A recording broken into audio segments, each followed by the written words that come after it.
Once, in a quiet, forgotten village where the trees whispered secrets and the wind carried tales, there stood a shop. Not just any shop, but a peculiar little place, nestled at the end of a crooked cobblestone street. Its windows were fogged with age, and the wooden sign above the door creaked faintly with every breeze. Locals called it the Curiosity Corner, for its shelves were filled with strange and wondrous things. Music boxes that hummed on their own, clocks that never ticked, and jars of peculiar light that seemed alive. But of all the oddities in that shop, one item always seemed to draw the eye: an old photograph in a cracked wooden frame. The image, sepia-toned and slightly faded, showed a family of four: a father with a stern gaze, a mother clutching her pearls, and two children standing unervingly still. Behind them loomed a shadowy figure, faint but undeniably present. Few dared to touch the photograph, for it was said to carry a curse. Some who took it home spoke of unsettling occurrences, and others simply vanished. Yet the photograph always returned to the shop, pristine and unscathed. One fateful day, Eliza, a young woman new to the village, wandered into the shop. She had come seeking something to brighten her cottage, unaware of the shop's reputation. Her gaze fell on the photograph. "Strange, isn't it?" she murmured. "It's more than strange," said the shopkeeper, his voice low and wary. He was a frail man with eyes that seemed too old for his face. "Some things are best left alone." But Eliza, charmed by the antique's melancholy beauty, paid no heed. She purchased the photograph despite the man's hesitant warnings and took it home, hanging it on the wall above her mantel. That night, as the village slept beneath a blanket of stars, Eliza awoke to a faint sound. It was soft, almost musical, a child's laughter drifting through her tiny cottage. She sat up, her heart pounding. "Hello," she called, but there was no reply. The laughter faded into silence, leaving only the creak of the old floorboards. The following days brought more peculiar happenings. Lights flickered, and shadows danced in corners where no light reached. The photograph seemed to change ever so slightly each time she looked at it. The shadow behind the family grew sharper, almost as if it were stepping closer. Curiosity soon turned to fear.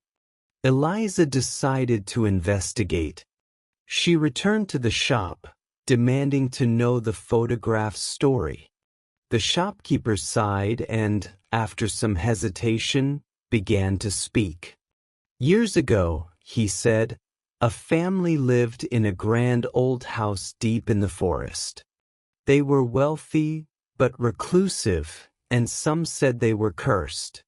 One stormy night, the family was found dead, except for the youngest child, who was never seen again. This photograph was all that remained. Since then, it's brought nothing but misfortune to anyone who's owned it." Eliza's curiosity only deepened. She decided to visit the house. Armed with a lantern and an unwavering determination, she ventured into the forest. The path was overgrown and treacherous, the air thick with the scent of moss and decay. As she approached the house, its crumbling facade loomed before her like a warning. Inside, the air was heavy, and the silence was absolute. Cobwebs hung like curtains, and the floor groaned beneath her feet. She searched every room until she found a small, locked chest beneath a pile of debris. Inside was a diary, its pages yellowed with age. The diary belonged to the youngest child, a boy named Henry. He wrote of his love for his family and his fear of the storm that would not end. On the last page, his handwriting was frantic. They won't listen. The storm is here. I must save them, even if it takes me away. Eliza's heart ached for the boy. She returned to her cottage, determined to help. That night, with the photograph in hand, she lit a single candle and whispered, "Henry, I hear you. Tell me." The air grew cold, and the shadow in the photograph seemed to stir. A soft voice, faint and tremulous, spoke, "Bring me home." Guided by an unseen force, Eliza returned to the house. In the diary, she found a hidden page with a map, leading her to a tree near the property. There, beneath its gnarled roots, she unearthed a small box. Inside was a locket engraved with the family's initials. Placing the locket at the base of the tree, Eliza said, "You're home now, Henry." The wind stilled, and the air felt lighter, as if the forest itself had exhaled. The next morning, the photograph was different. The shadow was gone, and the family looked peaceful, almost as if they were smiling.